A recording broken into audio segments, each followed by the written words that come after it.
Bon, ben, merci d'être venus aussi nombreux.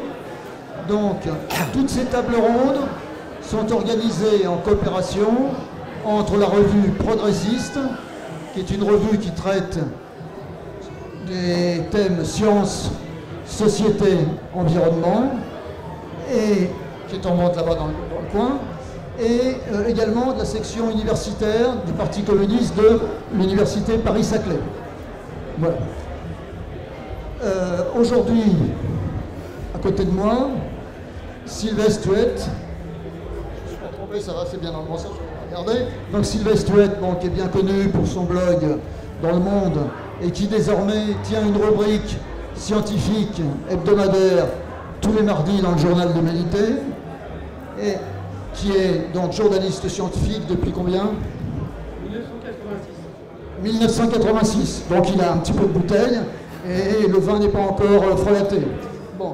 Et Étienne Klein, qui est lui aussi connu comme physicien au CEA, qui est connu aussi pour ses compétences en histoire des sciences et en philosophie, parce qu'il cherche à prendre un petit peu de hauteur par rapport à l'ensemble de ce qui touche des rapports sciences-société. Et lui également, il a beaucoup d'éléments que vous pouvez retrouver sur Internet. Je vous conseille vivement d'aller faire un tour sur Étienne Klein avec votre moteur de recherche habituel. L'idée donc de ce débat, il y a quand même un brouhaha assez... On s'entend? Vous entendez ou pas? Bon. Non. Je parle. Donc, le thème de ce débat, c'est science, société, mariage ou divorce. Il fut une période où la science était vécue comme l'élément essentiel pouvant apporter le progrès et où une confiance très large de la population était présente. Aujourd'hui, on voit bien que cette confiance a perdu de sa force et il faut qu'on s'interroge sur la raison de cette perte de confiance et surtout comment regagner cette confiance. Parce que les communistes estiment que l'élargissement des connaissances scientifiques est un impératif pour transformer cette société. Quand on dit divorce ou mariage entre science et société, ça suppose qu'on comprenne un petit peu mieux comment s'élabore la science, comment s'élaborent les connaissances scientifiques, et que de la société, on n'ait pas une vision uniforme, lisse.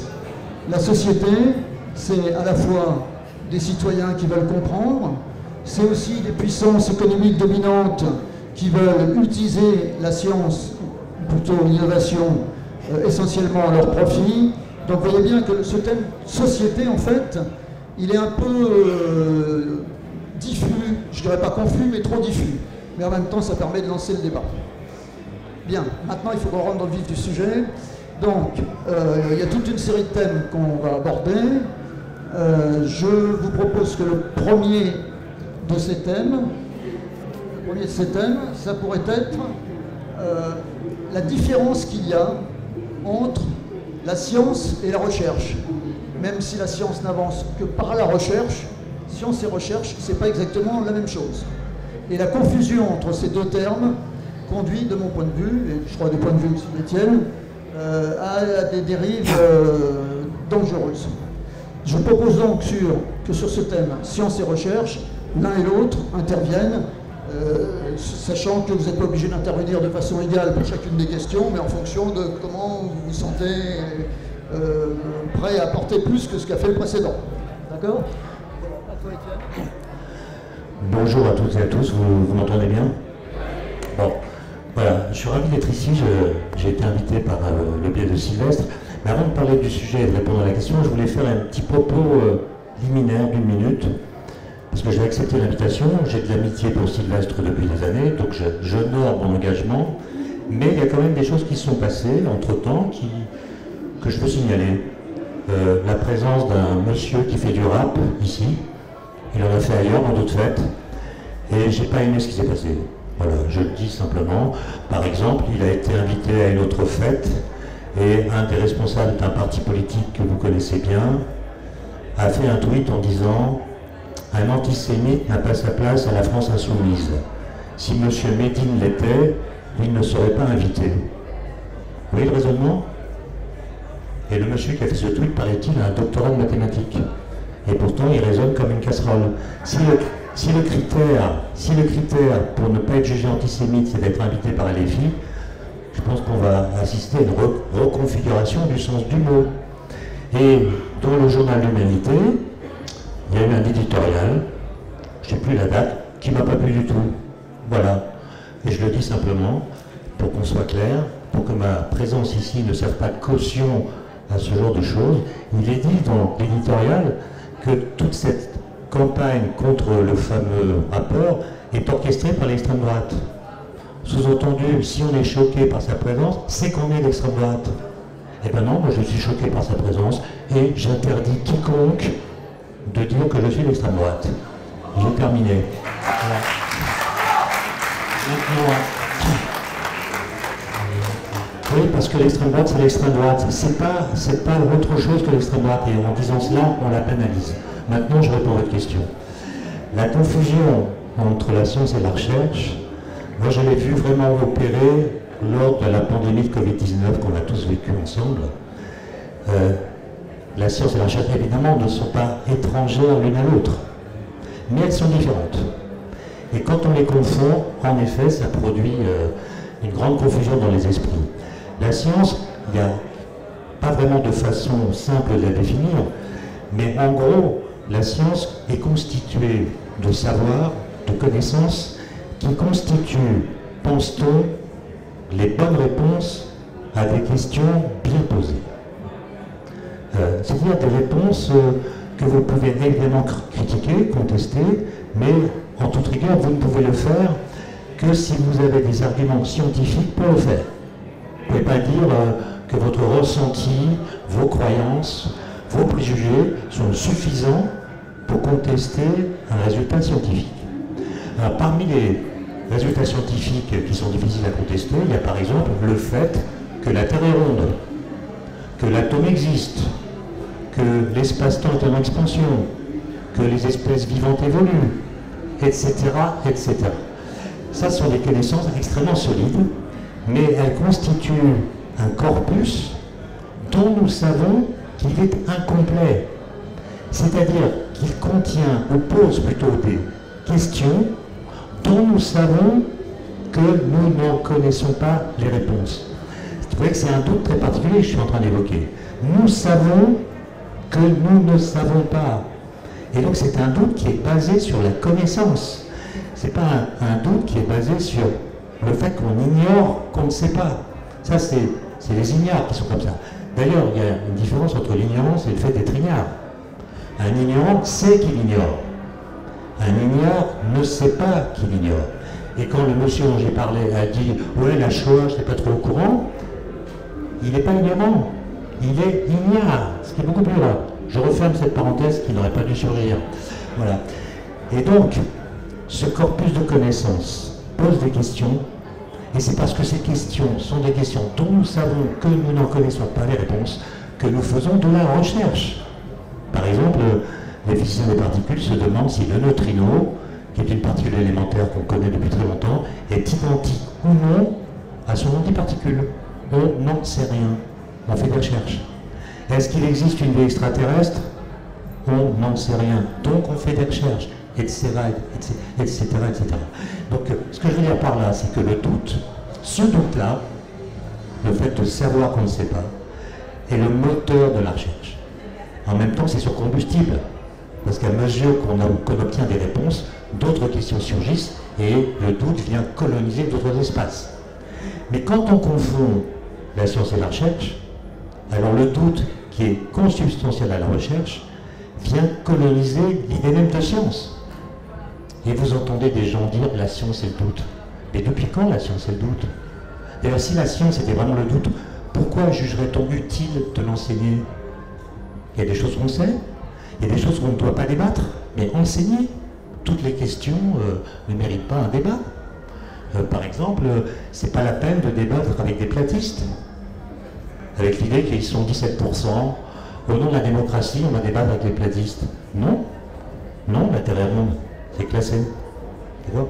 Alors 17% c'est beaucoup d'ailleurs, hein. 17% de Français qui croient que la Terre est plate, moi j'en connais qu'un, donc 17%, c'est un de mes voisins qui, à chaque fois que je le croise, me balance des arguments démontrant que la Terre est plate, il en connaît des centaines, parce que sur les sites internet, il y a des centaines d'arguments démontrant que la Terre est plate, ils sont tous faux, mais personne n'est capable de tous les réfuter. Et je discute avec lui, à chaque fois il me tient la jambe, je lui dis que j'ai un train à prendre, il va me suivre jusqu'à la gare. Mais, et ça c'est intéressant parce que avant Internet, il n'y avait pas de platiste. Hein, on peut démontrer que le platisme est une invention d'Internet, ce qui pose pas mal de questions. Mais il m'a dit, enfin, la semaine dernière, il m'a dit, Monsieur Klein, vous savez, des platistes, il y en a tout autour du globe. Et là, je me suis dit que ça finit par percoler, que tout ce temps que j'ai passé n'a pas été perdu, et que la vulgarisation scientifique n'est pas l'échec que je décris d'habitude.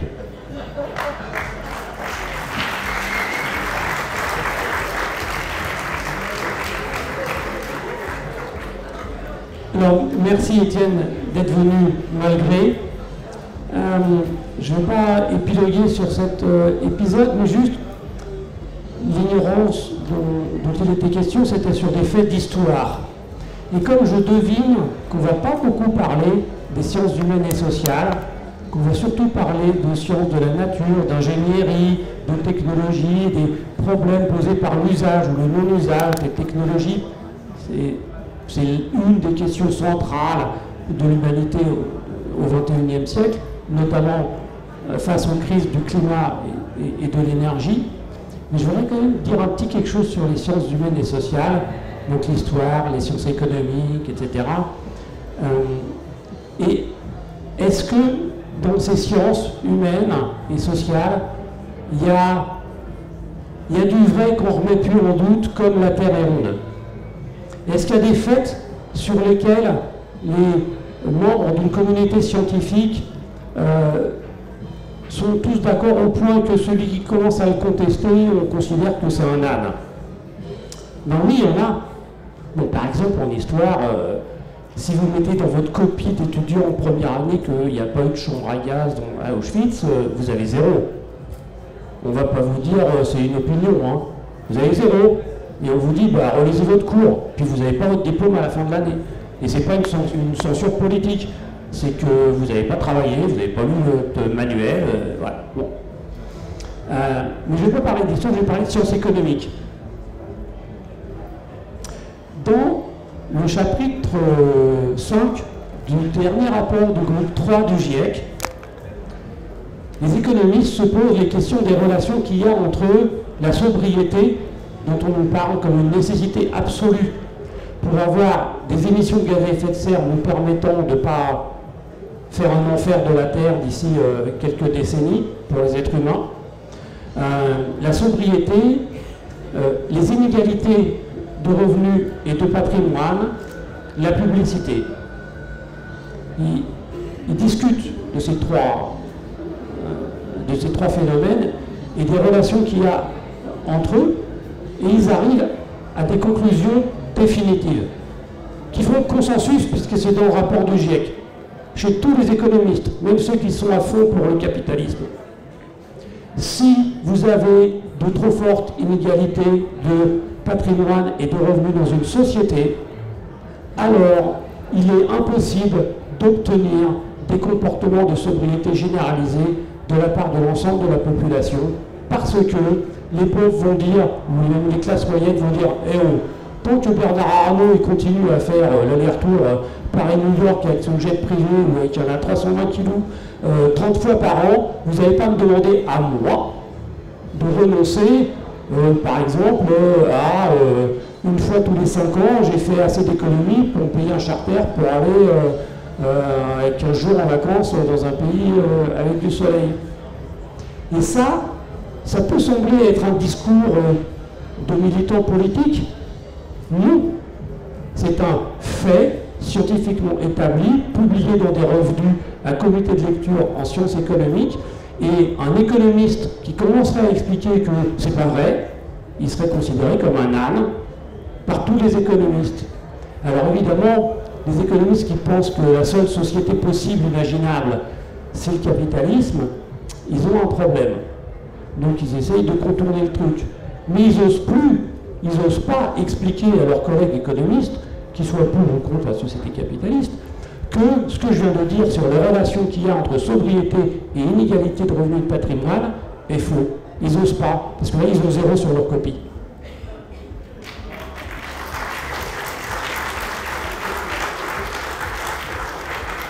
Sauf que qui corrige les copies? C'est aussi une autre question. Bon, alors, ça pourrait être nous qui corrigeons les copies. Bon, alors, je voudrais maintenant qu'on aborde un autre sujet, qui est le suivant.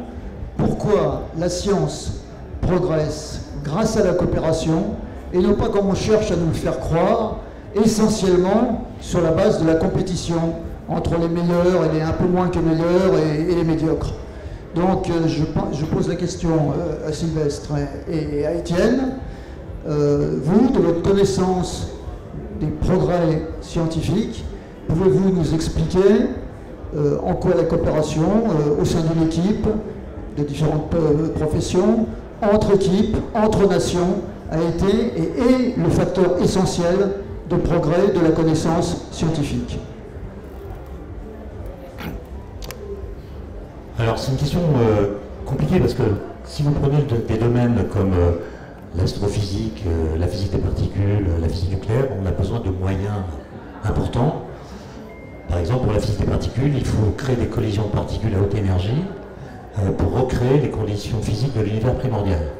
Et donc il faut des accélérateurs coûteux, compliqués, qui demandent en effet des collaborations entre pays, mais aussi entre disciplines, physiciens, théoriciens, des gens qui font de la simulation, des gens qui construisent, qui conçoivent, des techniciens de toutes sortes de disciplines différentes. Donc c'est un très bel exemple, en effet, de coopération. Il y a aussi le fonctionnement même de la recherche qui demande de la collaboration, pas forcément amicale.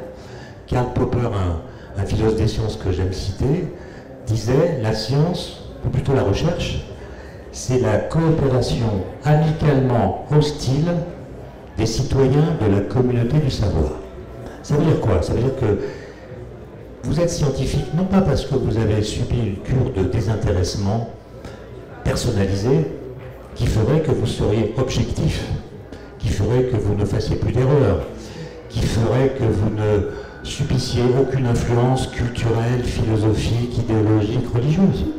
Non, les scientifiques, ils sont comme tout le monde, c'est des êtres humains comme tout le monde, et donc ils sont victimes, comme tout le monde, des biais qui sont présents dans l'humanité tout entière. La seule chose qu'on demande à un scientifique, finalement, c'est que si il se pose une question, même des recherches pour y répondre, obtient un résultat, on lui demande, avant de mettre son résultat sur Twitter, de le présenter à d'autres personnes qui travaillent sur des sujets voisins et se posent des questions analogues pour recueillir leurs critiques et le plus souvent retourner travailler avant de revenir présenter des résultats corrigés grâce aux critiques qu'il aura reçues. Ça peut être très long, ce débat. Entre le boson de Higgs qui a été prédit en 1964 et sa détection expérimentale qui a prouvé qu'il existe en 2012, il s'est passé 48 ans. 48 ans de discussion. Est-ce qu'il existe ou pas? Et puis un jour, oui, tout le monde est d'accord. Donc il y a de la controverse, et ensuite, la controverse cesse parce qu'on a obtenu un résultat qu'on appelle scientifique. Mais là où je nuancerai mon propos par rapport à la formulation de votre question, c'est qu'il y a de la coopération évidemment, notamment parce qu'on accepte de discuter avec d'autres.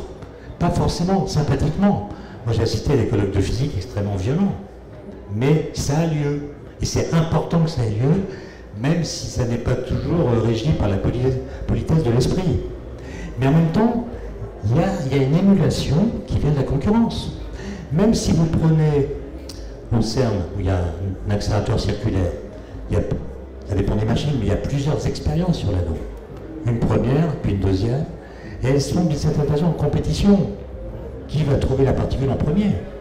Et cette émulation, cette compétition, elle fait que les gens s'entraînent, travaillent, essaient de faire mieux que l'autre.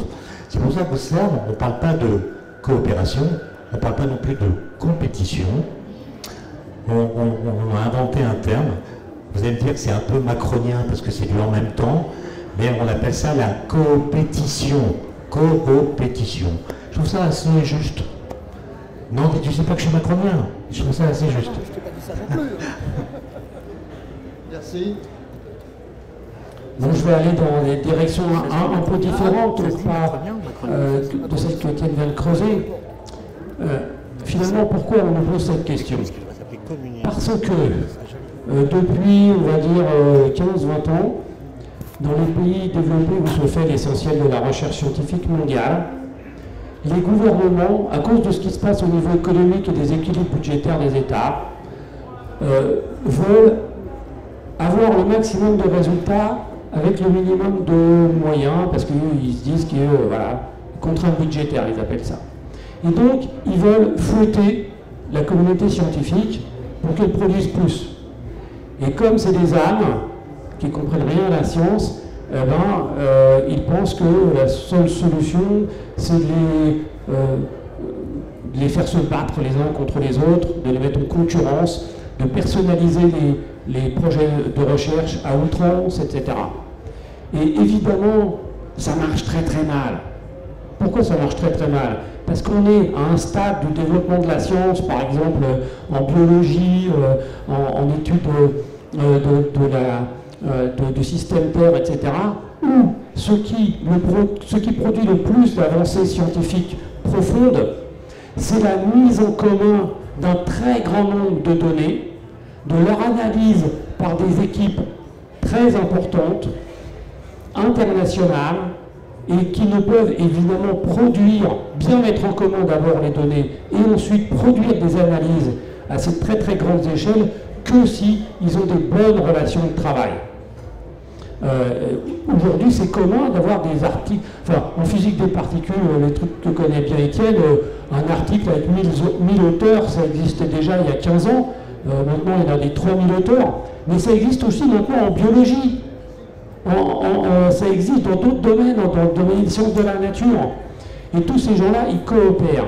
Et donc, en réalité, la phase actuelle de la recherche scientifique, elle exigerait plutôt des gouvernements qu'ils fassent tout ce qui est possible de faire pour améliorer cette coopération.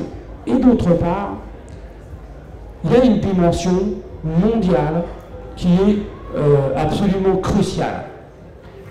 C'est très clair que dans notre monde, où on a 80-90% de la recherche mondiale qui est concentrée dans les pays anciennement industrialisés, plus la Chine. Donc là, j'ai parlé de pas mal de gens, mais j'ai quand même pas parlé des 6 autres milliards d'êtres humains. Est-ce qu'on peut imaginer qu'on va faire face aux défis du climat, de l'énergie, de l'agriculture pour nourrir 9 milliards d'êtres humains sans artificialiser par des méthodes agricoles super intensives le peu qui reste à la faune et à la flore sauvage dans le monde? Est-ce qu'on va y arriver à construire les zones urbaines de l'Afrique de demain, de l'Amérique latine, de l'Asie du Sud-Est de demain, sans en faire un vaste bidonville bien dégueulasse? Est-ce qu'on va réussir à faire ça avec des sociétés, ces sociétés-là qui sont les grandes majorités de l'humanité, qui seraient étrangères à la science? Non, c'est pas possible.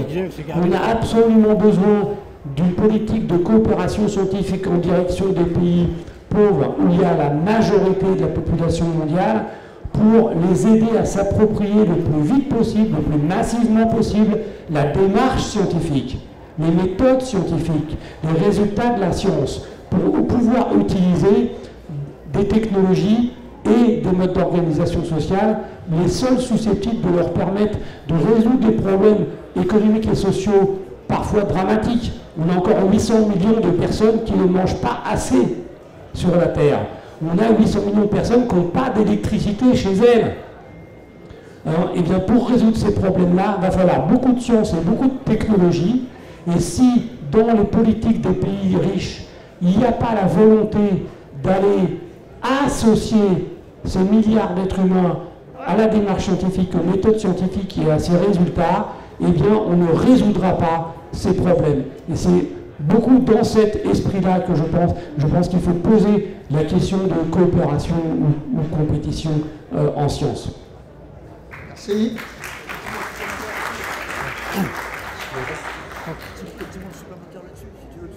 C'est là que tu poses la question pour les... Oui. Ah, bon, là, je pose la question. Bon, cette problématique de science, résultat d'efforts collectifs, je crois qu'elle doit nous faire réfléchir aussi sur en quel type de scientifique devons-nous avoir confiance. À celui qui se présente dans les médias en disant « je » ou à celui qui, représentant du même coup le résultat d'une analyse collective, va dire « nous » en associant l'ensemble des chercheurs. Je pose la question à Étienne Klein. Vas-y, je saisis la balle bon pour juste dire, je suis d'accord avec ce que vient de dire Sylvestre, mais j'apporterai un élément de plus qui est que dans l'examen des données nombreuses dont il a parlé, aussi bien en physique qu'en biologie ou dans d'autres disciplines, il y a l'intervention de plus en plus massive de l'intelligence artificielle, du big data, de l'algorithme. Donc je ne vais pas en parler trop parce que je crois que c'est prévu, mais ça change complètement le métier de chercheur et on ne peut pas non plus idéaliser les comportements du passé en disant qu'il faudra les généraliser aujourd'hui parce qu'ils seront complètement inadaptés à la situation. Et je terminerai par une remarque. Ce qui est fascinant, si vous voulez, c'est que là, je parle de la physique. La physique qu'on appelle moderne, celle qui naît au XVIIe siècle avec Galilée et d'autres, c'est une physique qui naît quasiment sans données. Il n'y a pas de données, très peu de données. Quand Galilée dit tous les corps tombent à la même vitesse dans le vide, quelle que soit leur masse, il n'y a pas de données. On ne sait pas faire le vide. On discute de savoir s'il existe et on pense qu'il existe plutôt pas. Et il arrive à faire une expérience de pensée qui démontre que si les corps tombaient dans le vide, ils tomberaient à la même vitesse. Et il ne l'a jamais vu. Il n'a jamais vu des corps tomber à la même vitesse. Et il dit donc si les corps tombent à la même vitesse et si nous les voyons tomber à des vitesses différentes, c'est qu'il y a d'autres forces que la gravité qui agissent sur eux quand ils ne sont pas dans le vide, la résistance de l'air, etc. Et on pourrait dire la même chose d'Einstein en 1915, quand il écrit les équations de la relativité générale, nouvelle théorie de la gravitation, qui est la théorie qu'on utilise aujourd'hui pour décrire l'univers. À l'époque, il n'a pas de données. Il ne sait pas que l'univers est en expansion, il ne sait pas qu'il y a d'autres galaxies que la nôtre, il ne sait pas d'où viennent les étoiles brillent, on ne connaît pas les forces nucléaires à l'époque, il a les bonnes équations. Et ces équations ont permis d'augmenter les données en prédisant l'existence d'objets qu'on n'avait jamais vus. Les ondes gravitationnelles, les trous noirs, etc. Et donc, la question qui est posée aujourd'hui, c'est si vous faisons une expérience de pensée nous-mêmes, imaginons qu'on n'ait pas les équations d'Einstein, on n'ait pas les équations de la mécanique quantique, etc. Mais on a toutes les données qu'on a aujourd'hui, les mêmes. On les donne à manger un algorithme. Est-ce que vous pensez que l'algorithme va pouvoir inférer, à partir des données qu'on lui donne, les équations d'Einstein et celles de la mécanique quantique? La réponse, c'est non. D'accord? Et donc, le fait de dire que tout est affaire de données, à mon avis, c'est trompeur, pour une raison simple, c'est que observer ne suffit pas pour comprendre. Maintenant, je réponds à la question. Dans la suite logique de ce que j'ai dit tout à l'heure, la science, c'est pas la recherche. C'est pas la même chose. Un scientifique qui s'exprime en public, notamment dans les médias quand il y a une crise, une pandémie ou autre chose, en effet, il doit prononcer, à mon avis, des phrases qui sont structurées de la façon suivante. Première partie de la phrase, nous savons que, nous, c'est pas moi, on s'en fout de mon opinion. Nous savons que, ça veut dire que nous avons procédé à la discussion dont j'ai parlé tout à l'heure, au bout de laquelle nous sommes d'accord pour dire que. Donc, c'est le savoir, c'est la science, et on voit dans la façon de parler, nous savons que. Et nous nous demandons aussi, c'est les questions qu'on se pose, et c'est pour ça qu'on fait de la recherche. Pour moi, c'est la situation idéale, alors qu'en France, vous savez, la France, c'est le seul pays d'Europe dans lequel la confiance dans la science a chuté pendant la pandémie. J'ai été un peu en Allemagne pendant cette période et j'ai regardé les conférences de presse d'Angela Merkel. Elle parlait toute seule, Et elle faisait un cours aux Allemands de tous les niveaux scolaires sur l'exponentielle. Qu'est-ce que c'est que l'exponentielle? D'ailleurs, j'ai pas fait le bon geste. Hein. C'est filmé? Ah oui. Bon. Elle expliquait ce que veut dire 95% quand on dit d'un test ou d'un vaccin qu'il est efficace à 95%. Ça veut dire quoi, 95%? Elle expliquait la différence entre corrélation et causalité, il ne faut pas les confondre. Et quand elle parlait des scientifiques, elle ne disait pas le professeur machin qui habite dans le sud de la France, elle disait les scientifiques nous disent que. Les scientifiques nous disent que. Pour moi, c'est comme ça qu'on doit parler quand on parle en public, surtout quand les gens se posent des questions parce qu'ils sont inquiets et ont besoin qu'on leur dise ce qui est sûr, mais aussi ce qui n'est pas sûr. Merci.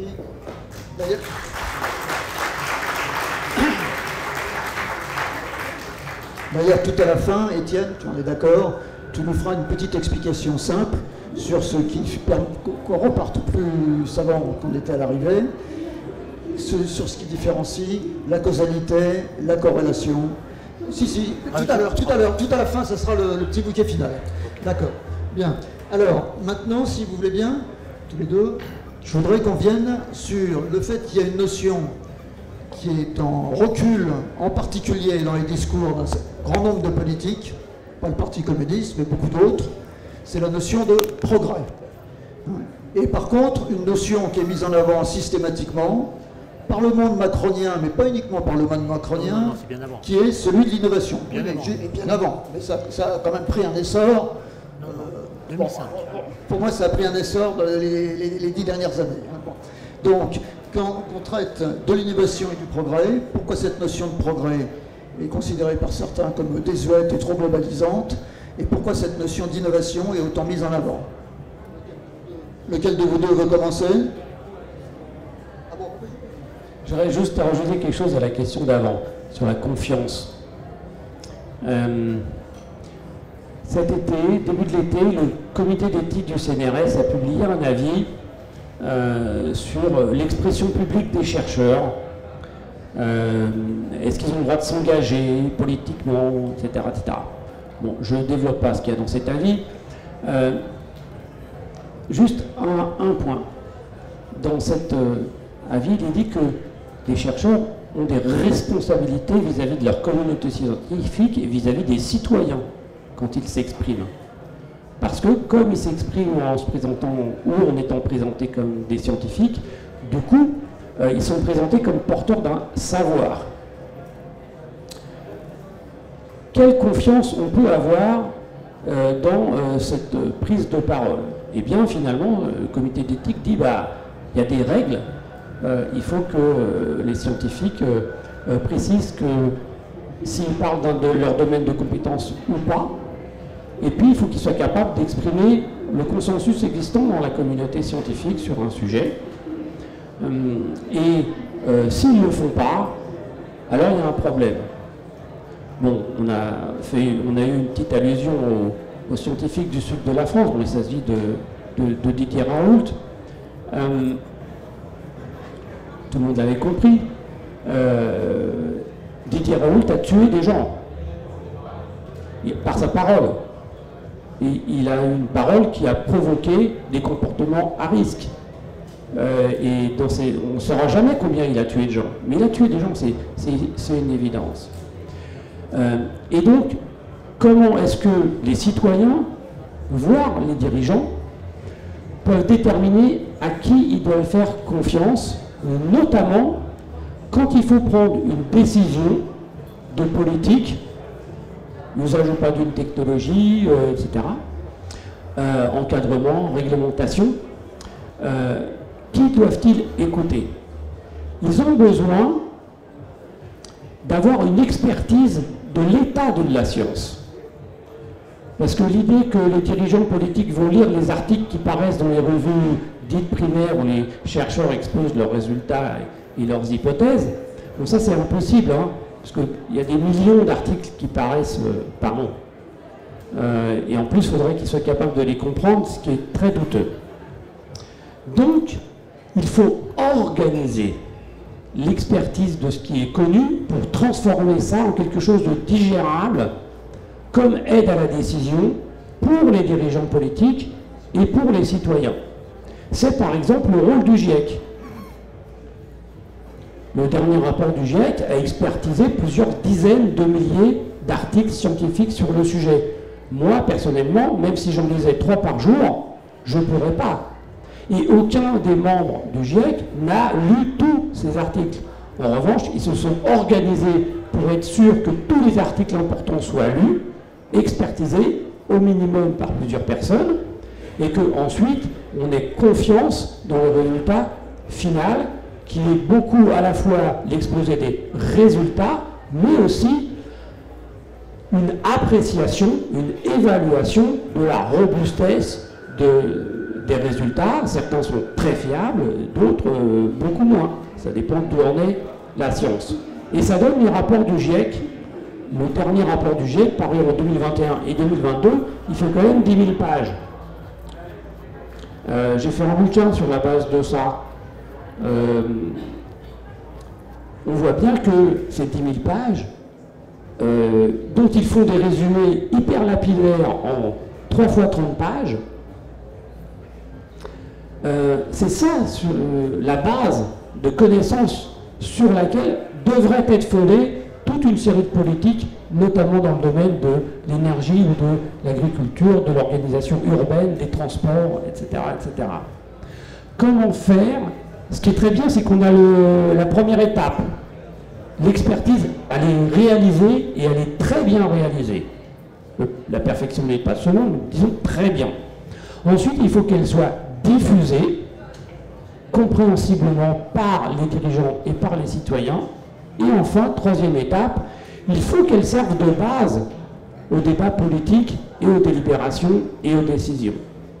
C'est ça la bonne démarche à avoir pour se dire comment on peut utiliser la science et les technologies pour notre vie quotidienne ou résoudre les problèmes qu'on rencontre. Et vous voyez bien que ce n'est pas une démarche facile, ce n'est pas une démarche qui peut marcher avec de la démagogie, ce n'est pas une démarche qui peut marcher avec des tweets. Il faut du temps, il faut de la réflexion, il faut de l'honnêteté intellectuelle. Ça ne marche pas avec les slogans politiques, quels qu'ils soient. Et donc, on peut s'interroger sur c'est quoi les moyens d'avoir au moins la deuxième étape, la diffusion. Alors, il y a l'enseignement, il y a la presse. Si vous n'avez pas un système médiatique capable de faire cette diffusion dans la société, c'est très peu probable que ça marche.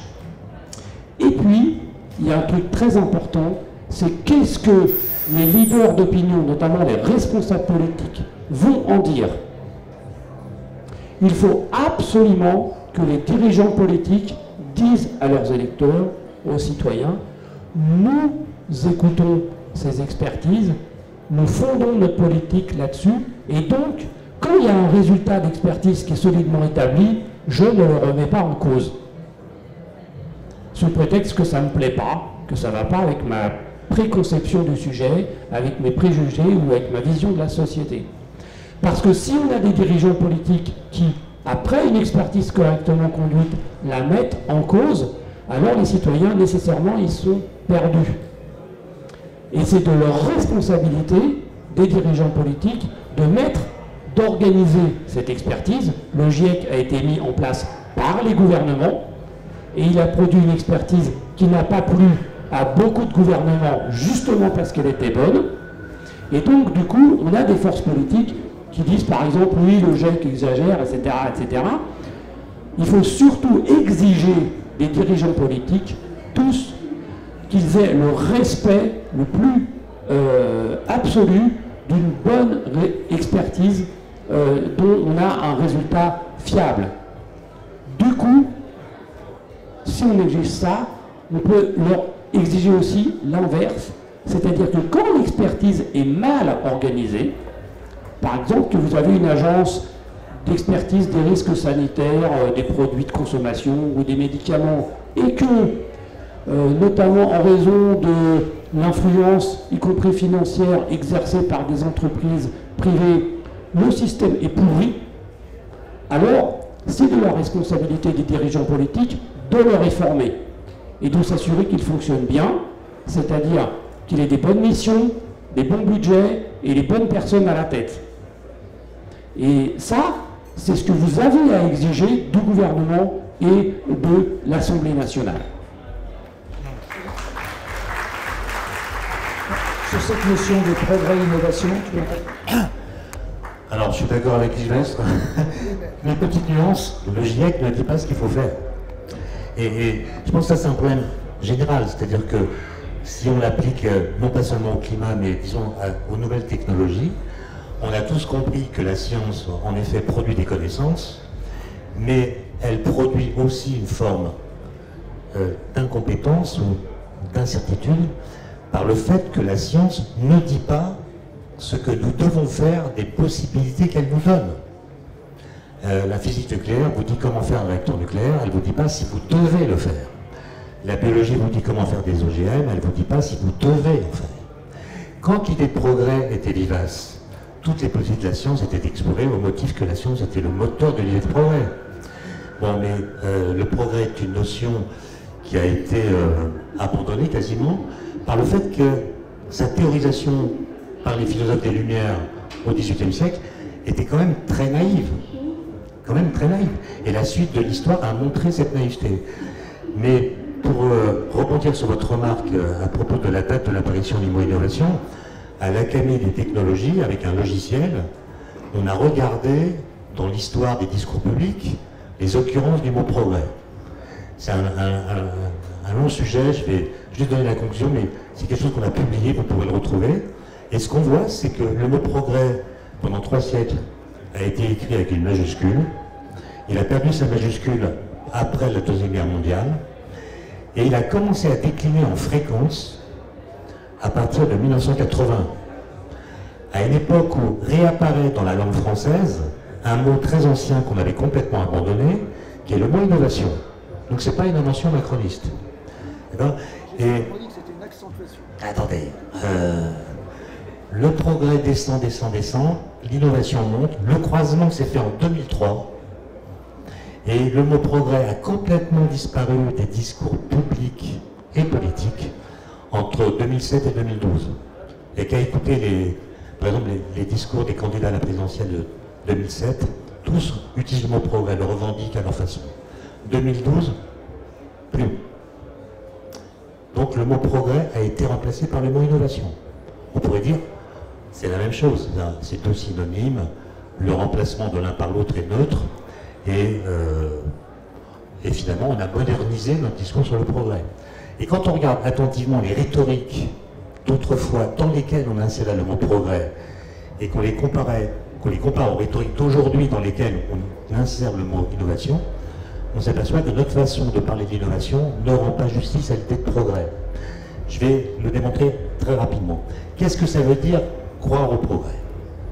Il suffit de lire les Lumières, ou même Kant, qui n'était pas vraiment un philosophe des Lumières, mais peu importe.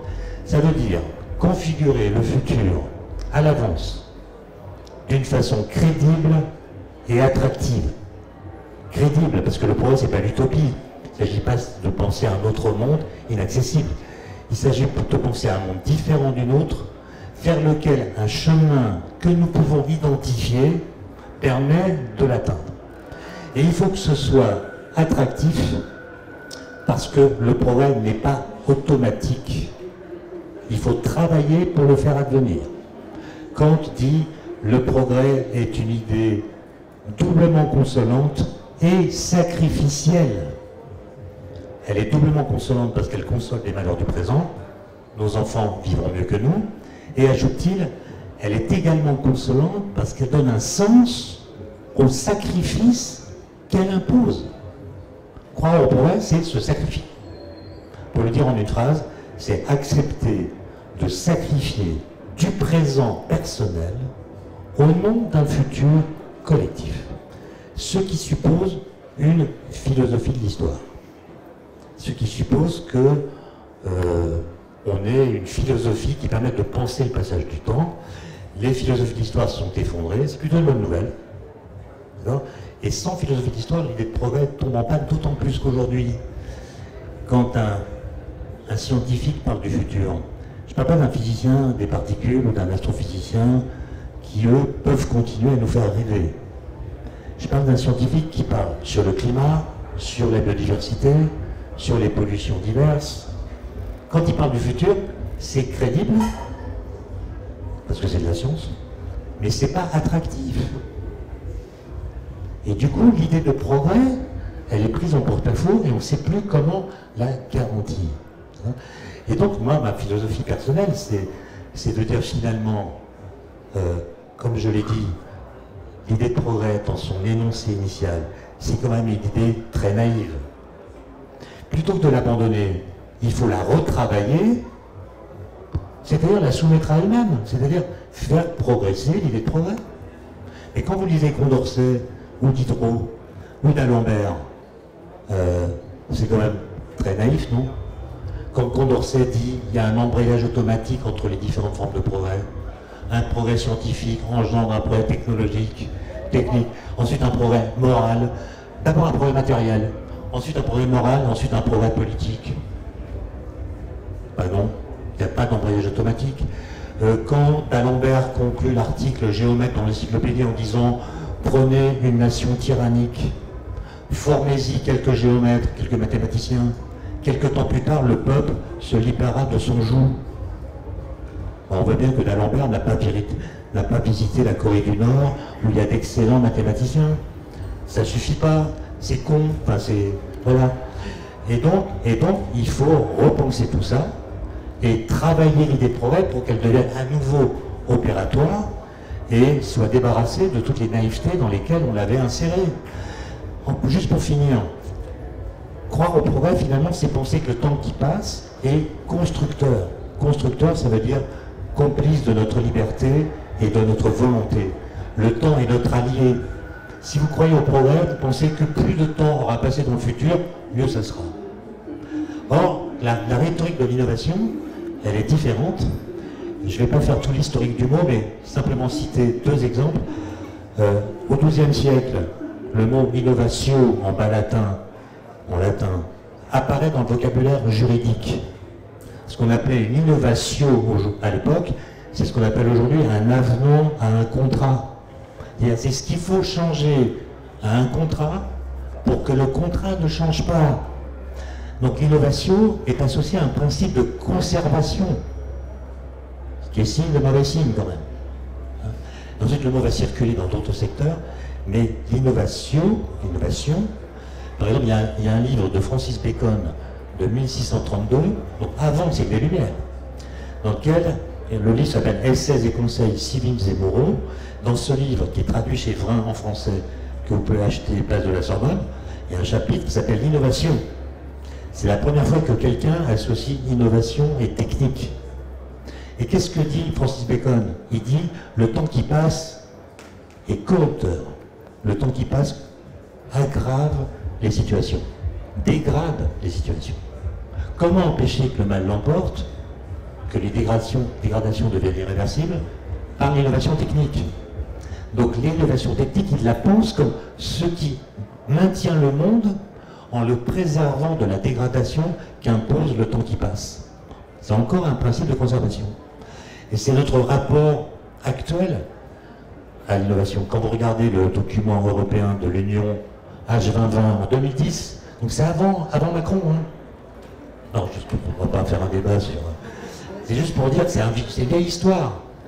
L'idée c'est, regardez le rapport qui est sur le site de la Commission, dans toutes les langues européennes, c'est 50 pages, il y a le mot innovation 307 fois, le mot innovation n'est nulle part défini. La première page c'est l'Europe a compris qu'elle est soumise à des défis dont la gravité augmente à mesure que le temps passe. Changement climatique, raréfaction des ressources, vieillissement de la population, etc., etc. Et elle a compris qu'elle ne pourra relever ces défis que grâce à l'innovation. Donc c'est l'état critique du présent qui justifie l'innovation et non pas une certaine idée qu'on aura du futur. Et c'est pour ça que, à mon avis, c'est une idée d'un temps corrupteur qui est associé à l'innovation. Et si on veut que les jeunes générations ne soient pas complètement désespérées, il faut réinventer un récit crédible qui, non pas promettre des lendemains qui chantent, personne n'y croirait, mais disent pourquoi on travaille. Pourquoi on travaille. Et quand je dis pourquoi, c'est en deux mots. Dans quelle finalité on travaille. Autrement dit, il faudrait installer dans notre façon de penser l'avenir une flèche du temps positive, éventuellement douloureuse, compte tenu de ce que Sylvestre a dit. Il suffit de lire les rapports du GIEC pour comprendre que ça va chauffer. C'est pas parce que ça va chauffer qu'il n'y a rien à faire. C'est même, à mon avis, le contraire. Merci.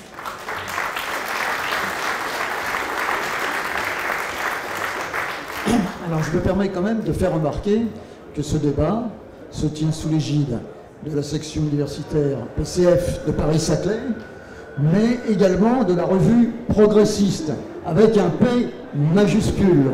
Ça veut dire que les communistes croient en la nécessité de la réhabilitation du progrès, tout en travaillant naturellement les modalités. Voilà, c'était ma première remarque.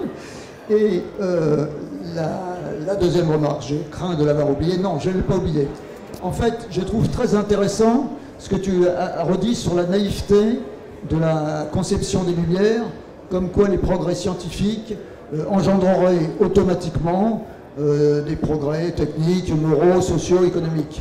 Non, les embrayages n'ont aucun caractère automatique. Et qu'est-ce qui peut faire fonctionner ces embrayages dans le bon sens? C'est l'intervention citoyenne. Tu es d'accord là-dessus? Alors,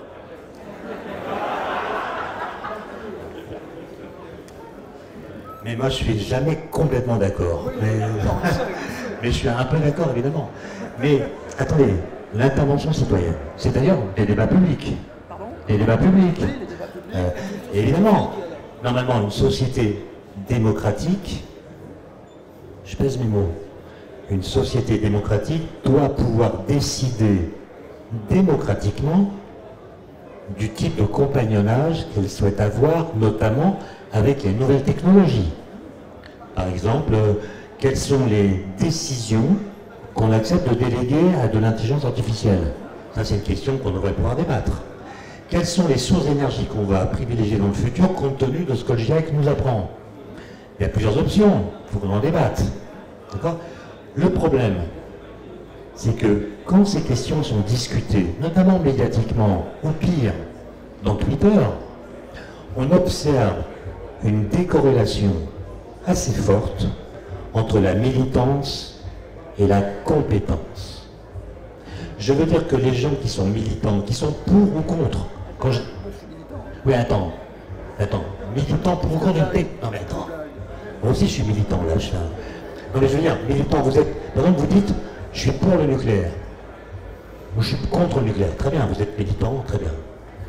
Mais tout se passe comme si le fait d'avoir une opinion tranchée sur la question dédouanait de l'envie ou de l'obligation de s'instruire à propos de quoi on a un avis tranché.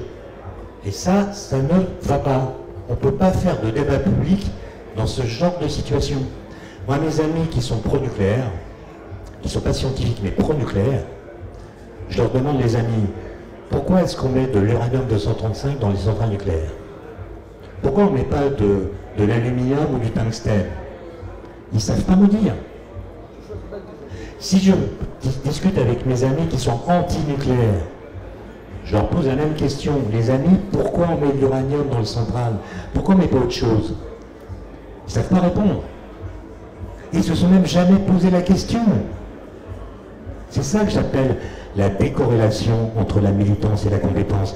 Si on veut prendre des décisions démocratiquement réalistes, elles doivent respecter dans leur esprit ce que nous savons. Si on ne tient pas compte de ce qu'on sait dans notre façon de décider, alors on juge les technologies, non pas à partir de la connaissance de leur réalité objective et matérielle, mais à partir de ce que certains appellent leur halo symbolique, c'est-à-dire le type de récit auquel on associe ces technologies. Donc le nucléaire a son halo symbolique, l'éolien soit un lobe symbolique. Vous savez qu'il y a eu un débat en France en 2021 sur la 5G. Tout le monde avait un avis dans les sondages pour ou contre la 5G, et seulement 7% des personnes interrogées déclaraient savoir ce que c'est que la 5G. Et donc on a un jugement qui est complètement basé sur ce qu'on raconte, non pas sur ce qu'on sait. Par exemple, le maire d'une grande ville a dit « Avec la 5G, on pourra regarder des films pornographiques dans les cabines d'ascenseur ». Je ne sais pas où il est allé chercher ça d'ailleurs, et je ne sais pas en quoi ça peut l'intéresser. Voilà. Un autre a dit « Avec la 5G, on pourra opérer des malades à distance ». Un autre à l'eau symbolique. Et le citoyen, il entend tout ça, et il va pondérer les différents récits pour établir un jugement personnel. Mais c'est pas sérieux. Moi je pense que tous les débats publics auxquels j'ai assisté, en 2010 il y avait un débat de 6 mois dans 18 villes universitaires de France sur les nanosciences. Qu'est-ce qu'on fait des nanosciences? Le débat n'a pas eu lieu, le public n'est pas venu, sont venus des militants, le public.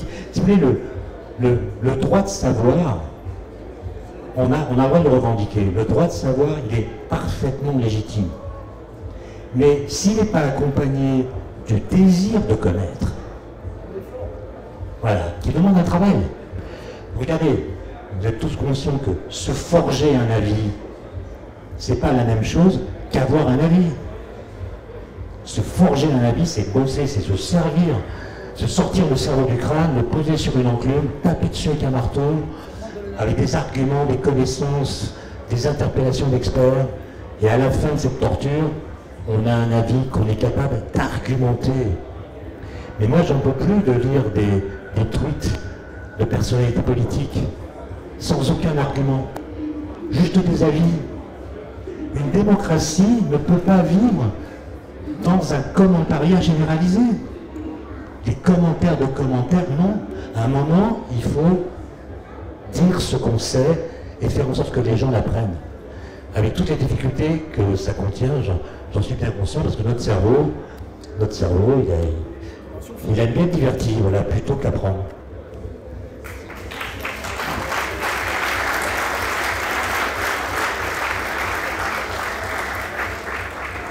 Alors, je voudrais rebondir sur cette question innovation, progrès, pour dire à quel point elle est majeure pour notre siècle.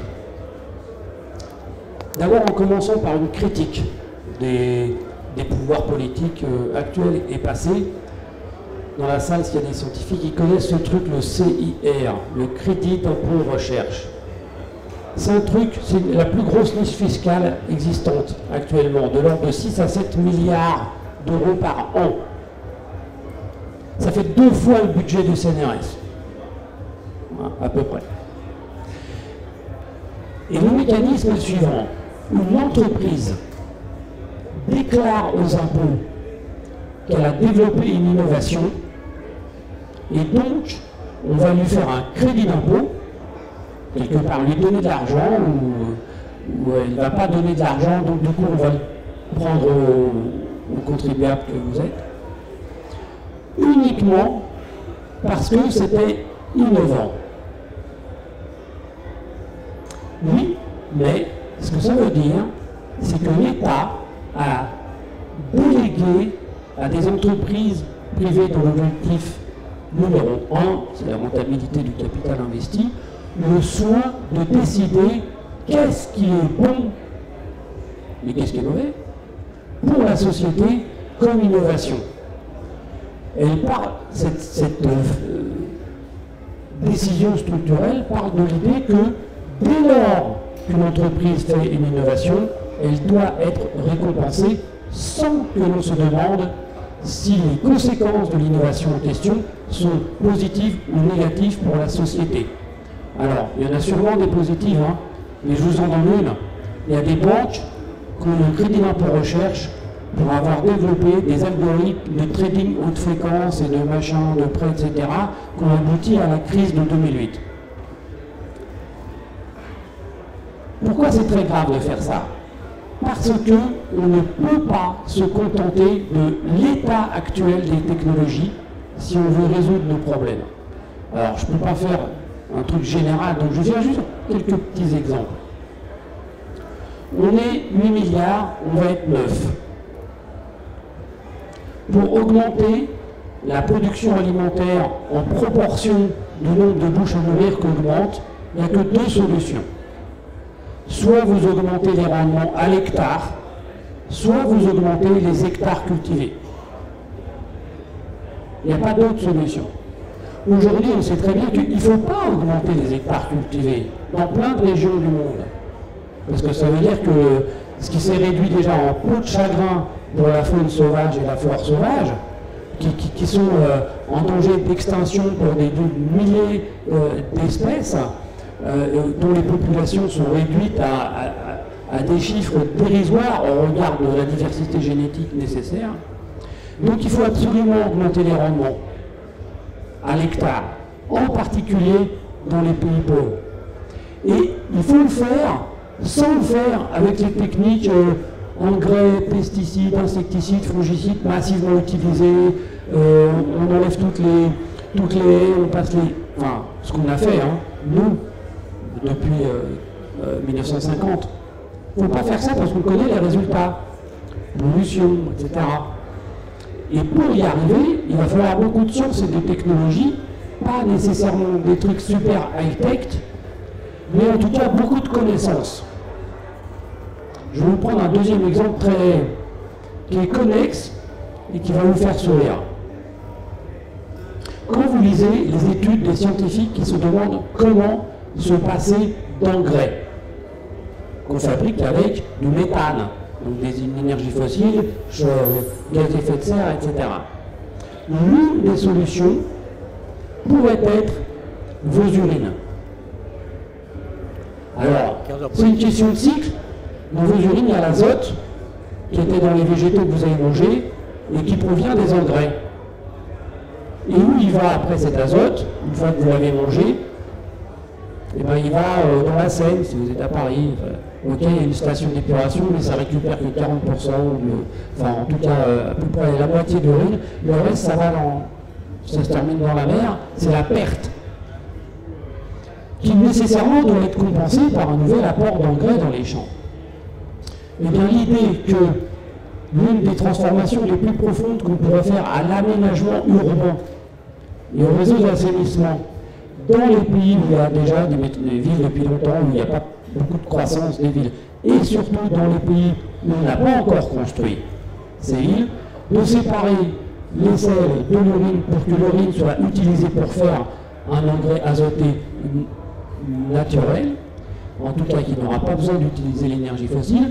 Eh bien, ça, c'est quelque chose qui est dans tous les modèles où les agronomes essayent d'imaginer une agriculture durable, c'est-à-dire pas fondée sur l'épuisement des stocks d'hydrocarbures et notamment de gaz. Il va falloir de la technologie pour ça. Ce n'est pas une technologie très tech, mais quand même, on ne la fera pas avec ce qui existe, sinon on l'aurait déjà fait. Si vous voulez faire ce qui est écrit dans, je prends juste ce dernier exemple, mais il est décisif. Dans tous les scénarios qui fait par des économistes, des techniciens, des ingénieurs, où on parvient à limiter à 2 degrés le réchauffement de la Terre par rapport au niveau pré-industriel, dans tous ces scénarios, l'électricité est massivement décarbonée avant le reste, c'est-à-dire avant l'industrie, la vie quotidienne, les transports, etc. Parce que c'est le moyen de faire cette décarbonation massive. Aujourd'hui, dans le monde, 60% de l'électricité est faite avec du gaz et du charbon. Et il y a 800 millions de personnes qui n'ont pas de jus du tout, et dans de très nombreux pays, il y a des milliards d'habitants qui sont très loin d'avoir assez d'électricité. Il y a des coupures tout le temps, il n'y a pas assez de jus pour faire fonctionner l'industrie, etc., etc. Donc non seulement il faudrait supprimer 60% de l'électricité qui existe aujourd'hui dans le monde, mais en plus, il faudrait rajouter aux 40% qui sont peu émettrices de gaz à effet de serre, des quantités d'électricité supérieures à ce qu'on devrait supprimer, très supérieures, 2, 3, 4, 5 fois supérieures. Est-ce que c'est possible juste en étendant les technologies qu'on a actuellement pour faire de l'électricité décarbonée? Ben non. Il va falloir beaucoup de progrès techniques dans tous les domaines de la génération de l'électricité, dans les transports et dans l'usage, dans les réseaux, etc. Et si on se dit qu'il n'y a qu'à faire avec ce qu'il y a aujourd'hui de disponible, la réponse elle est simple. Donc on abandonne totalement l'objectif de diminuer la casse climatique, de ne pas aller aux 3 degrés, etc., etc. Ce qui veut dire que tout ce que a dit Étienne sur comment on doit discuter, comment on doit débattre dans les sociétés démocratiques de quelles technologies on va mettre en œuvre, de comment on va les encadrer, de comment on va les investir, etc. Eh bien, ce n'est pas une question culturelle, c'est une question existentielle pour l'humanité des prochaines décennies. Si on n'est pas capable de la résoudre, la probabilité pour qu'on prenne les bonnes décisions en matière de technologie, que ce soit pour l'agriculture, l'industrie, les transports, l'urbanisation, l'électricité, etc., elle est très faible, ça serait un miracle. Et je pense que ça serait très imprudent de compter sur les miracles.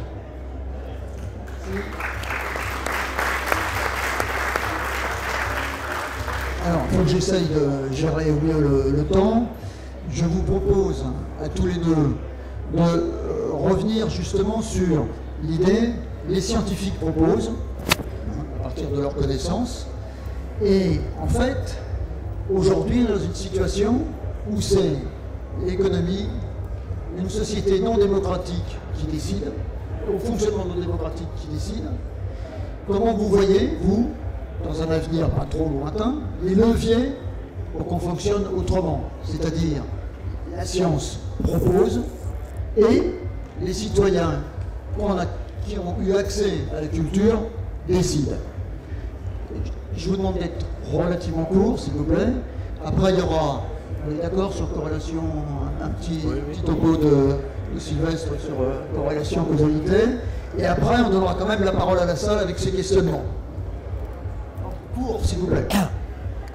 Non, pour ce qui est d'installer l'idée d'un débat public efficace, ça veut dire qu'on se met d'accord à l'avance sur les règles et les décisions, les avis qui sont proposés sont acceptés, y compris par ceux qui contestent ces avis, au motif que les règles du débat ont été respectées. Voilà, je pense qu'on en est vraiment très très loin. Il faut y réfléchir, il faut regarder ce qui se passe à l'étranger. On a une culture française qui est particulière, on ne peut pas simplement importer des méthodes qui marchent à l'étranger. Par exemple, dans les pays du Nord, ils ont des conférences citoyennes qui sont très efficaces, mais quand on les réalise en France, ça marche moins bien, pour des raisons diverses. Et donc, je pense qu'il y a un énorme travail, mais la première chose, la première condition pour que ce soit un jour possible, c'est qu'on arrête de se divertir. Voilà. Le temps qu'on passe à se divertir, le temps de consommation des chaînes d'information continue, du commentaire, le commentaire, c'est pas possible. On ne peut pas réfléchir dans ce contexte. Et je suis complètement d'accord avec ce qu'a dit Sylvain tout à l'heure. Je dirais intégralement d'accord. Mais il y a quand même un truc. Paul Valéry disait, l'homme sait en général ce qu'il fait, mais il ne sait pas ce que fait ce qu'il fait. Et donc on ne peut pas demander aux scientifiques de prédire ce que va faire ce qu'ils font. Quand vous inventez une technologie, vous êtes scientifique, ou technicien, ingénieur, vous ne pouvez pas dire comment la société va se servir de cette technologie. Je vous donne juste un exemple. En 1982, je crois, des ingénieurs du CERN ont inventé le web, le www. Ils n'avaient qu'une idée en tête, faire en sorte que les données qu'on recueillait grâce aux grosses expériences du CERN soient renvoyées dans tous les laboratoires du monde dans un format informatique que n'importe quel labo pouvait lire indépendamment de son système informatique. C'est difficile de transporter des données d'une façon, disons, universelle. Ils ont inventé le web. Et ces gens sont encore vivants, et quand ils voient ce que le web est devenu, évidemment, ils tombent de leur chaise. Et donc, ils n'ont pas été du tout, et c'est normal, capables de prédire ce qu'allait devenir leur invention. Et il y a des aspects de leur invention, comme vous savez, pour lesquels ils sont très critiques et regrettent même de l'avoir inventé. Et donc, il faut regarder ça comme le lait sur le feu. On ne peut pas demander aux scientifiques de prédire et d'être sûr de ce qu'elle va donner. Il faut regarder comment ça évolue et s'il y a quelque chose qui ne nous plaît pas du tout, être capable de faire des choses qui soient un retour en arrière avec l'abandon de la chose en question. Moi, je vais être très bref. En fait, dans tous les pays développés, il y a des efforts de culture scientifique, plus ou moins réussis, plus ou moins soutenus par les pouvoirs publics, etc.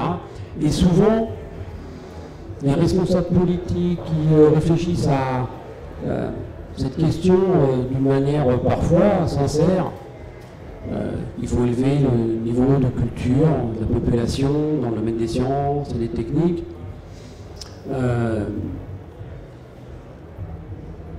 Je dirais que, bien sûr qu'il faut le faire, de la même manière qu'il faut améliorer les programmes d'enseignement, etc., etc., etc. Mais la clé de tout ça, c'est la vie politique. Elle est pourrie ou elle est bonne? Est-ce que vous avez des dirigeants politiques qui respectent les vérités scientifiques établies par les communautés ou pas? Parce que c'est eux qui donnent le ton du débat dans la société. Comme on est dans les sociétés démocratiques où il y a des élections, les gens n'ont pas envie de penser que les gens pour lesquels ils votent racontent des âneries. Et donc, on a là une question difficile, et qui interroge tous les citoyens, c'est qu'est-ce qu'il faut changer de nos organisations politiques pour décourager la démagogie et encourager la vertu, pour reprendre un thème robespierriste, dans le comportement des dirigeants politiques, notamment dans le discours qu'ils tiennent vis-à-vis des citoyens. C'est une question très difficile, donc on ne va pas la résoudre ce soir, mais je voulais la poser comme ça pour montrer que si on s'enferme dans le sujet par juste qu'est-ce que les gens savent, quelle culture scientifique ils ont, etc., on passe à côté de l'essentiel. Merci. Je peux ajouter un petit peu aussi. Là, je suis vraiment à 100%, 120% d'accord.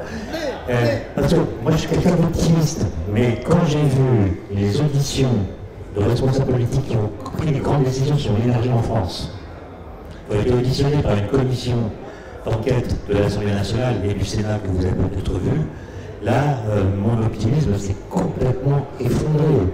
Comment c'est possible? Évidemment, moi, je n'ai pas une conception scolaire de la citoyenneté. Un citoyen qui ignore les sciences, qui ne s'y intéresse pas, est un aussi bon citoyen qu'un autre. On ne va pas commencer à catégoriser les citoyens. Et quand vous avez des responsabilités politiques et que vous devez prendre des décisions dans lesquelles la science intervient, vous allez acheter des que sais-je, vous travaillez un peu. Et ce qu'on a vu, c'est que non. Ces gens n'ont jamais travaillé leur sujet. Je ne peux pas résister. J'ai appris par cœur l'intervention d'une ministre qui est interrogée sur la fusion nucléaire. Et elle savait qu'elle allait être interrogée sur la fusion nucléaire. Elle pouvait acheter un que sais-je, ou je ne sais pas, un bouquin de vulgarisation. Elle est interrogée sur la fusion nucléaire. Et voilà ce qu'elle dit. La fusion nucléaire, c'est un processus aléatoire. Ok? Il s'agit de prendre une molécule, déjà, et elle se met. On va réfléchir, fusion, il faut être deux. Elle a dit, il faut prendre une molécule, ou bien deux. On les met dans un micro-machin. Le projet ITER, c'est un micro-machin. Et si on s'y prend bien, on récupère plus d'énergie que celle qu'on a mise dans le système. Mais pour que ça marche, dit-elle, il faut utiliser un quart des ressources mondiales dans un métal rare qui s'appelle le nobrium. Alors là, je regarde sur le tableau de Mendeleïev, nobrium, inconnu au bataillon. En fait, c'est le nom d'un antidépresseur commercialisé par la marque Roche. Et ben voilà, et cette dame a pris des décisions sur le nucléaire. Voilà. Non, non.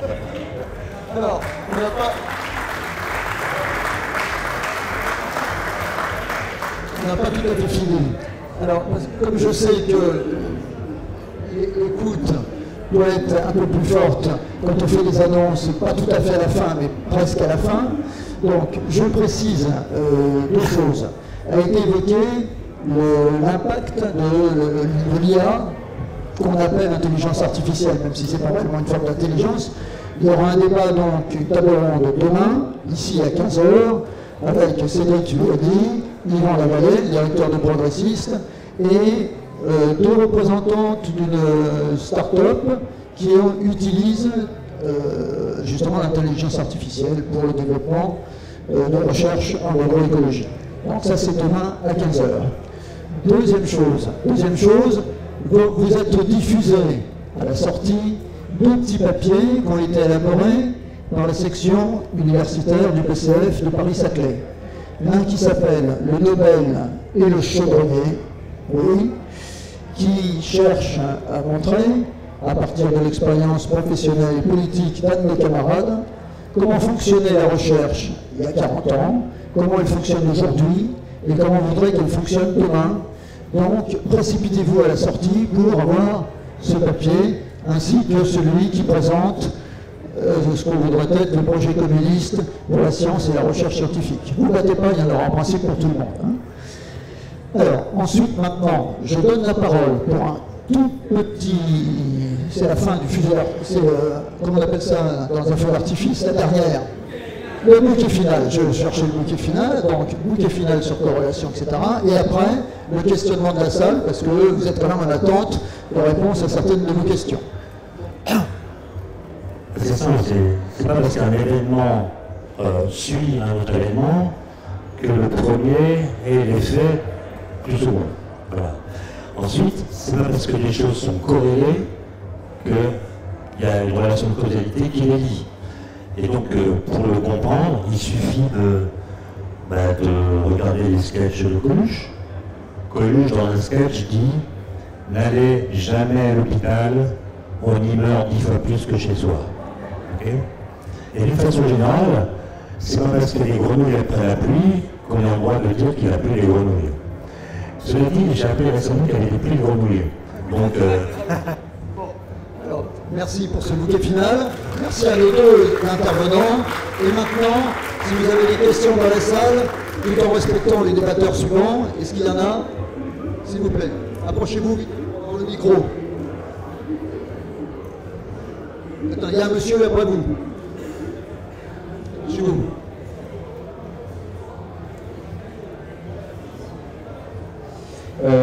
Alors, d'abord, merci pour votre intervention à tous les trois. Je souhaiterais, ce n'est pas une question, mais préciser tout de même quelque chose sur ce que j'ai pu observer, même si l'observation ne fait pas la science, des débats publics sur l'énergie nucléaire. Il y a eu au début de l'année 2023 et à la fin de l'année 2022 un débat public sur le programme nouveau nucléaire du gouvernement, avec notamment les EPR à Penly. Et j'ai pu constater au cours de ce débat public que la position des pro-nucléaires et des anti-nucléaires vis-à-vis des faits et vis-à-vis de l'argumentation et du débat n'était pas tout à fait la même. En particulier, la position du nucléaire s'inscrit, même si le nucléaire a le vent en poupe aujourd'hui, dans une position défensive. En particulier, elle est mise en procès par les antinucléaires de provoquer des risques ingérables et d'autres choses. Et de par le procès, la controverse peut émerger dans la contre-argumentation qui se met en place, l'émergence de la vérité. C'est la conception qu'on a du droit et de la vérité judiciaire en France, de l'instruction, et il se trouve que dans ce procès, il semble que dans les arguments des pro-nucléaires, en réponse au procès des antinucléaires, peut émerger une forme de vérité. Pourquoi? Parce que les pro-nucléaires sont forcés d'argumenter. Et comme ils sont forcés d'argumenter, ils sont forcés de se renseigner, de faire progresser leur niveau de connaissance, et donc de se former et d'être informés. Et je terminerai en disant que l'aluminium n'est pas fissile. Alors, il y avait quelqu'un qui voulait poser une question là, monsieur. Dépêchez-vous. Oui, bonjour. À propos du divorce sciences et société, j'ai été dans ma carrière amené à connaître l'OPEX, l'Office parlementaire d'évaluation des choix scientifiques et technologiques, donc, qui fait partie du Parlement français, Sénat et Chambre des députés. Et je peux dire que, à mon avis, tous les rapports que j'ai pu voir sont en général de très bonne qualité. Donc ça, c'est pour le Parlement. Et puis, alors je ne vais pas reprendre des exemples, vous avez donné un sur l'exécutif, des gens issus de l'exécutif, donc je me demande si le divorce entre science et société, ce n'est pas déjà une science entre Parlement et exécutif.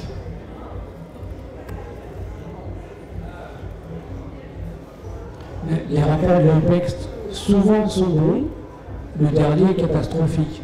Sur la fusion entre l'Institut de l'IRSN, l'Institut de protection et de sûreté nucléaire, et l'autorité de sûreté nucléaire, quand on commence à lire le rapport, on se dit, bon, à la fin, ils vont dire que on prend tout le temps qu'il faut pour réfléchir à la fusion que veut le gouvernement, parce que ça pose vraiment beaucoup de problèmes. Et en fait, non, la conclusion, c'est non, on va faire ça assez vite. Alors qu'aucune des questions soulevées par cette fusion ne reçoivent de réponses sérieuses, tout simplement parce qu'elles sont tellement difficiles qu'elles réclament un temps d'élaboration qui n'a pas encore eu lieu. Donc là, malheureusement, c'est un mauvais exemple. Mais c'est vrai. Mais, petite anecdote professionnelle, un jour, il y a une quinzaine d'années, je demande à un député, membre de l'Office parlementaire d'évaluation des choix scientifiques et techniques, de me dire, à votre avis, lui ai-je demandé, combien de députés sont capables d'expliquer à bout pour point, comme ça on leur pose la question, les éléments fondamentaux de la loi Transparence et sûreté nucléaire votée en 2006, qui organise le système de sécurité et de contrôle nucléaire en France, notamment qui institue l'autorité de sûreté nucléaire en autorité administrative indépendante. Il m'a regardé un peu surpris, il a eu un petit sourire gêné, il m'a dit « Oh, peut-être 20 ». 20%. Et donc, le problème là, c'est que je ne veux pas exiger de tous nos députés qu'ils soient capables de résoudre les équations de Schrödinger ou de comprendre parfaitement la neutronique des réacteurs nucléaires. En revanche, la loi sur l'organisation de la sûreté, ils doivent la connaître bien. Parce que c'est de ça qu'ils doivent discuter avec les citoyens. Pas des sections efficaces d'une réaction de fission nucléaire dans un réacteur. Donc l'exigence que les citoyens doivent porter vis-à-vis des élus, des responsables politiques, c'est pas de tout savoir, surtout en sciences. Parce que personne ne peut tout savoir, surtout en sciences. Moi, tous les prix Nobel que j'ai rencontrés dans ma carrière, ils étaient très compétents dans leur domaine, mais très souvent très ignorants dans le reste. Si vous demandez à un physicien qui a le Nobel de vous expliquer à bout pour point, je sais pas, le fonctionnement écosystémique d'une forêt tropicale humide, il va dire je sais pas, s'il est honnête. Et inversement, le gars qui a fait biologie, bon, on ne va pas lui demander de résoudre les équations de neutronique. Donc, c'est pas ça le sujet, c'est pas de tout savoir sur tout. C'est avoir travaillé des structures d'organisation sociale qui permettent à la démocratie de s'étendre au sujet de sciences et de technologie. Et comme l'a dit Étienne, c'est du boulot. C'est du boulot. Et alors je prends juste un petit exemple, parce qu'on a parlé de nucléaire. Il n'y a pas longtemps, il y a une députée de la France Insoumise qui a fait un tweet en disant « Le nucléaire n'est pas résilient au changement climatique ». Ok. Examinons les faits. On a eu un été, 4e le plus chaud depuis l'histoire des relevés thermométriques en France, donc assez représentatif du climat moyen de dans 15-20 ans. Qu'est-ce qui s'est passé pour notre système électrique, et notamment pour les réacteurs nucléaires? Ça s'est très bien passé. On a tout l'été produit nettement plus d'électricité que ce dont on avait besoin. Les besoins, c'était 28 à 30 gigawatts heure, et on a produit nettement plus, puisqu'on a exporté pratiquement 14% de la production. Donc, côté production et disponibilité, pas de problème. Est-ce qu'on a un système électrique qui a aggravé le changement climatique? Non. Il a été à plus de 93% bas carbone en juillet et en août.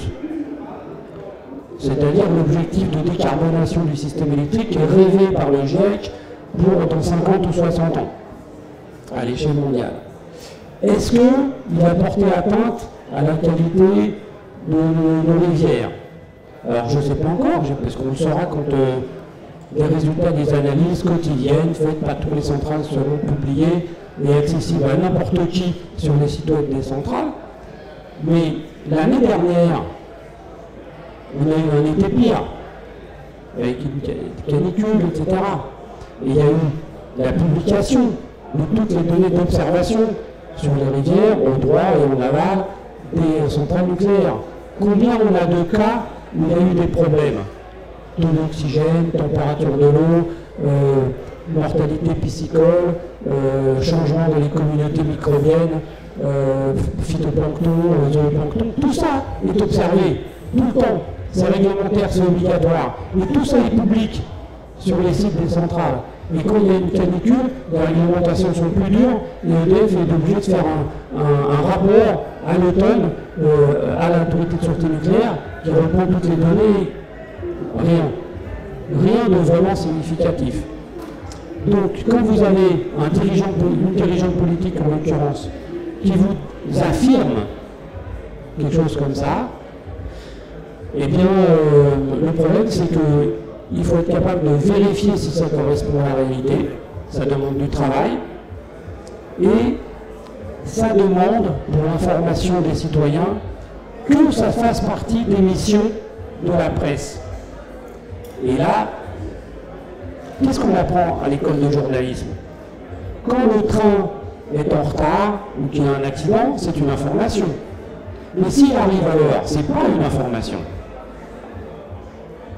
Un chien qui mord un homme, c'est pas une information, c'est normal. Un homme qui mord un chien, c'est une information. Qu'est-ce que ça veut dire? Ça veut dire que quand les centrales nucléaires fonctionnent bien, qu'elles fournissent l'électricité qu'il faut, et qu'il n'y a pas de problème avec la qualité des eaux, et pas de problème avec la faune et la flore de nos rivières, il n'y aura pas d'article.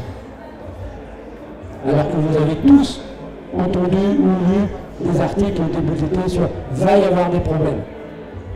En revanche, les articles sur « il n'y en a pas eu », il n'y en aura pas. Parce que quand il n'y a pas eu de problème, ça n'est pas une information. Et donc vous avez, là on se heurte à une difficulté quasi structurelle. Comment un système médiatique informe d'une réalité quand tout ce qui a bien fonctionné dans la réalité n'est pas une information? Pour l'instant, ce problème n'a pas de solution. Il n'a pas de solution et c'est grave, parce que pour prendre les décisions, on a besoin de l'information sur ce qui marche, et pas seulement de l'information sur ce qui ne marche pas.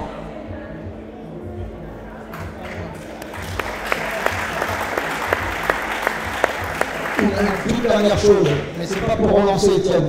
Il faut qu'on soit correct vis-à-vis des débatteurs suivants, mais je trouve que tu as poussé le bouchon un petit peu loin en disant la science est aride, et alors que l'homme va vers le divertissement. Ben, il y a un effort de toute une série de collègues d'Orsay et de Saclay pour avoir monté des expériences ludiques et en même temps qui enseignent sur comment ça marche et pourquoi ça marche en un seul mot. Et je tenais à les remercier, même s'ils n'entendent pas les remerciements. Voilà. Merci beaucoup à vous. Et à une prochaine. Peut-être demain à 15h.